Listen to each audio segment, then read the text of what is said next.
নিয়ে এদের চিন্তা নয়, নওশাদ সিদ্দিকীকে নিয়ে চিন্তা। এবছর গত 5 বছরে বিধানসভায় মেনশন বলে একটা পর্ব আছে, 1-1.5 মিনিট সময় পাওয়া যায়, ওর মধ্যে বিষয়বস্তুকে উত্থাপন করতে হয়। টোটাল বিধানসভায় 5 বছরে 200-র একটু বেশি মেনশন হয়েছে। আর ভাঙড়ের বিধায়কের কটা হয়েছে জানেন? 294টা বিধায়ক মিলে 200-র একটু বেশি মেনশন করেছে। আর ভাঙড়ের বিধায়ক একাই 56টা মেনশন করেছে। সে 56টা কি? ভাঙড়ের হিমঘরটা দ্রুত মানুষের জন্য খুলে দিতে হবে, যেটা ভাঙড় আপনার পোলেরহাট 2 নম্বর অঞ্চলে যেটা তৈরি হচ্ছে বলছে, একবার নয় একাধিকবার। কি মেনশন করেছি? ভাঙড়ের একটা কলেজ 1998 সালে তৈরি হয়েছে 1 নম্বর ব্লকে, 2 নম্বর ব্লকে একটা কলেজ চাই। বিশেষ করে ভাঙড়ের মায়েরাও, বোনেরাও, আমার মেয়েরাও ছেলেদের সাথে পাল্লা দিয়ে পড়াশোনা করছে, তাই ভাঙড়ের মহিলাদের জন্য একটা গার্লস কলেজ দিতে হবে।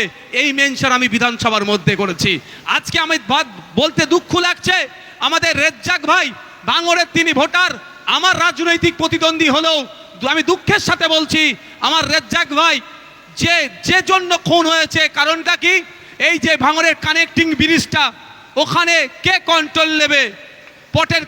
পথের কাঁটা হয়ে দাঁড়িয়েছিল রেজ্জাক ভাই, তাকেও তারা খুন করে দিল।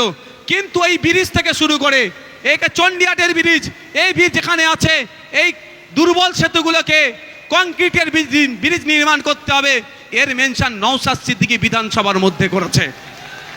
আজকে যে রাস্তায় লাইট দেখছেন, এই রাস্তা ঢালাই হচ্ছে, নওশাদ সিদ্দিকী বিধানসভার মধ্যে দাঁড়িয়ে ভাঙড়ের সার্বিক উন্নয়নের কথা বলেছে বলে বাধ্য হয়েছে সরকার এগুলো করতে। এবার হচ্ছে সমস্যা, ফেতে কাটা দরকার ছিল নওশাদ সিদ্দিকীর, তার পরিবর্তে অন্যজন খাচ্ছে। কি করবো তাতে? আমার একটুও রাগ নেই। কেন বলুন তো? আমি তো আপনার স্বার্থে রাজনীতি করতে এসেছি, আমি তো আপনার জন্য রাজনীতি করতে এসেছি। ফেতে কে কাটছে আমার দরকার নেই, আমার ভাঙড়ের মানুষ উপকৃত হলেই আমার জয়, আমারই ফেতে কাটা।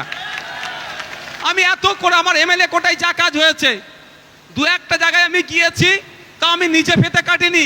কোনো সাইকেল নিয়ে বয়স্ক লোক যাচ্ছে, দাঁড় করিয়ে চাচা ফেতেটা কেটে দাও তো, আমি করেছি তো, ওই পোলেরহাটেই করেছি। ওই মসজিদের কাছে যে লাইট লাগিয়েছি, মসজিদ থেকে মুসল্লিরা নামছিল, বয়স্ক একটা লোককে ধরে বলছি, বাবু এটা ফেতেটা কেটে দাও তো। যদি আমি বয়স্ক লোকদের দিয়ে ফেতে কাটাতে পারি, তাহলে অন্যজন ফেতে কেটে ভাঙড়ের মানুষের যদি লাভ হয়, আমার কাছে অসুবিধা হবে? আপনারা উপকৃত হচ্ছেন কি হচ্ছেন না? আরও হবে।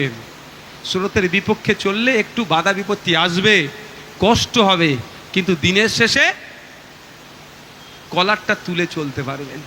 আজকে আমার এখানে যারা আছে সবাই জেল খেটে নিয়েছে। দেখেন, পাপিয়া ভাবি একটু বাকি আছে জেল খাটতে, না? আপনি খেটেছেন জেল? একবার করে খাটতে হবে। যাক, আমার সবাই জেল খেটেছি। দেখুন, একটা কথা বলি, কিন্তু একবারের জন্য এদের দেখলে চোর চোর চোর চোর মনে হয়। এর বলেন, হ্যাঁ, আবার কে গেলে নাকি বলে আওয়াজ হয়, ওই আওয়াজ আমার সাথে হয়েছে ভাই। এটা বলে আমি শেষ করে দেবো, আমার সাথে হয়েছে, আমি অন্য কাউকে বলে রাগ হবে। আমি জেলের মধ্যে গিয়েছি, রাত্রিরে সুপারিনটেন্ডেন্ট হাজির, আমি শুয়েছিলাম, ঘুম তো হয়নি। আল্লাহ কোন জায়গায় দিয়েছো গো, যেখানেই আছি সেইখানেই বাথরুমের আবার সে ভয়ঙ্কর এক ব্যাপার। যাক, সে বিষয় যাচ্ছি না, আমি চুপচাপ আছি। ওদিকে মাথার উপরে কে দাঁড়িয়ে আছে নাকি, গেট আছে, আমি দেখে তো উঠেছি।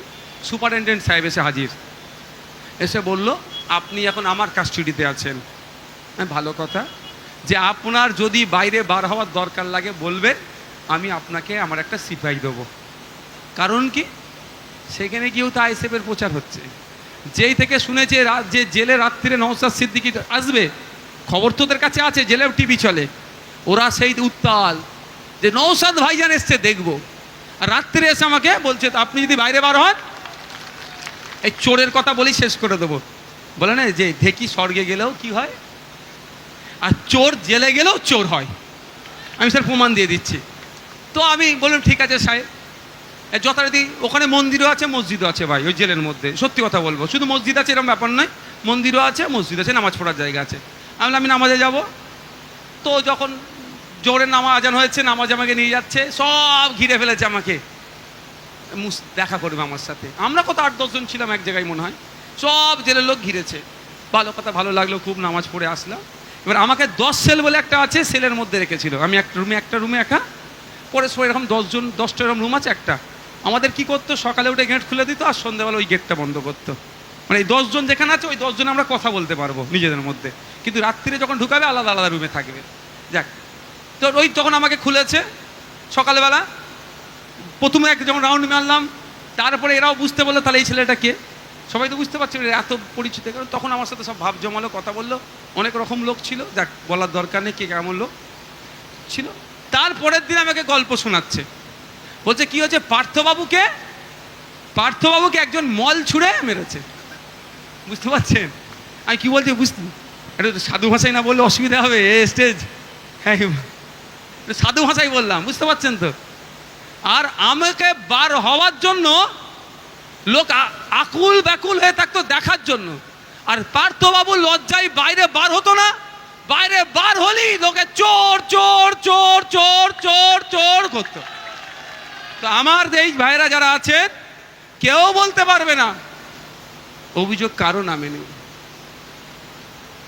এটা আমরা বুক ফুলিয়ে বলি। এই নেতৃত্বদের হাতে যদি আপনারা আগামী দিন ভাঙর দায়িত্ব তুলে দেন, নিশ্চিতভাবে বলতে পারবো আপনি আপনার অধিকার নিয়ে মাথা তুলে বাঁচবেন। বন্ধুগণ, বক্তব্য আমি একদম আর 1 মিনিট বলে শেষ করে দেবো। সেটা হচ্ছে আগামী 29শে এপ্রিল আসছে দিন, আগামী 29শে এপ্রিল আসছে দিন, আগামী 29শে এপ্রিল আসছে দিন, আগামী 29শে এপ্রিল আসছে দিন। শুধু আপনি ভোট দিলে হবে না, আপনাদেরকে দায়িত্ব নিতে হবে। আমার যারা তৃণমূল করে, যে ভাইরা তৃণমূল করে, তাদেরকেও বুঝাতে হবে, ভাই তুমি তৃণমূল করছো, যা করছো করো, ভাইজানকে আমাদের বিধানসভায় পাঠাতে হবে। তোমার হয়ে কথা বলার লোক কোথায়? 43টা মুসলিম বিধায়ক আছে, 68টা দলিত বিধায়ক আছে, 18টা মতো আদিবাসী বিধায়ক আছে। অন্যায় তারা কেউ মুখ খোলার সাহস পায় না, ভাঙড়ের বিধায়কই মুখ খোলে। যদি মনে করো এটা এই বলার লোকটাকেও কমিয়ে দেবে, আগামী দিনে ওই মব লিঞ্চিং হয়ে যাবে, আপনার পাশে কেউ দাঁড়াবে না। মানুষের স্বার্থে, ভাঙড়ের